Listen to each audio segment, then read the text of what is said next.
Are Indian companies back on a borrowing spree? बहुत ज़्यादा कर्ज भी अच्छी बात नहीं होती और हाल ही में 2710 कंपनीज की स्टडी के अकॉर्डिंग ऐसा ही हुआ है जिन्होंने FY23 के रिजल्ट्स डिक्लेयर किए हैं. Gross debt for FY23 was up 19% over FY22. That is a sharp spike after two consecutive years in which the debt levels fell by 4% and 2% respectively. It looks like the gains of deleveraging seen post the pandemic have not been carried into FY23. Even the larger names have been forced to add on to debt, a contrast to what they saw about 2 years back when deleveraging was the name of the game. But then debt always had a context, and the context here is the growth in sales and growth in profits. How does the rise in debt look with the reference to the growth in top line and bottom line? Well, the sample of companies reviewed showed some interest numbers.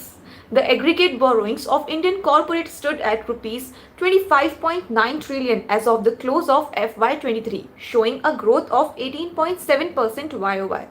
During the same period, the sales have grown by 23.3% to rupees 87.1 trillion. That is an encouraging piece of data, which shows that the debt has been used to leverage higher sales. However, for the same period, the net profits were down by 6.9% at rupees 6 trillion. On total debt of rupees 25.9 trillion, even if you assumed an average cost of 10 to 12%, we are looking at interest cost along being half of the net profits. That should be an area of concern as falling profits and rising debt would weaken the solvency ratios like the interest coverage ratios. सवाल है, what triggered this spike in debt? Broadly, the debt has been driven by capital-intensive sectors like oil and gas, power and metals, which accounted for half of the debt. But a good chunk of the debt was also for working capital needs. For a better part of the year, the supply chain constraints continued and that put a lot of pressure on the entire working capital payment cycle. Companies were forced to offer liberal credit terms and also hold additional inventories to offset the supply chain issues. That means a lot of fresh debt funding was locked up in working capital. Above all, the higher cost of funds also meant that companies focused more on their operations than on deleveraging during the year. But there is some good news too. While things may not look hunky-dory on the debt front, there's still some good news for the investors. Order books are overflowing, especially in the capital goods space, and that is likely to drive a lot of debt usage. That should not be an issue as it would also be revenue and profit acceptive.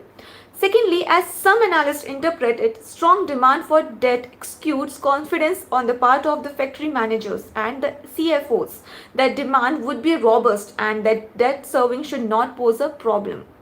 Above all, even if you look at the debt inquiry rates ratio as of March 2023, it has increased from 0.48 times to 0.47 times. That is still a very comfortable leverage scenario and hardly any reason for the alarm bells to start ringing. How will borrowings pan out in FY24? The general view is that working capital bulk may continue for some more time. Once companies shift to a more conservative working capital policy, they don't change that immediately. Also, on the capex front, we have not even started counting the multi-billion dollar capex that big groups like Reliance, Adani and Birla are talking about. These could keep the overall leverage under pressure for some more time. As long as the debt is value assertive, it should not pose any big problem for Indian incorporations. Well आज के इस live video session को like and share जरूर करें and subscribe to our YouTube channel blinkX for more such market related content.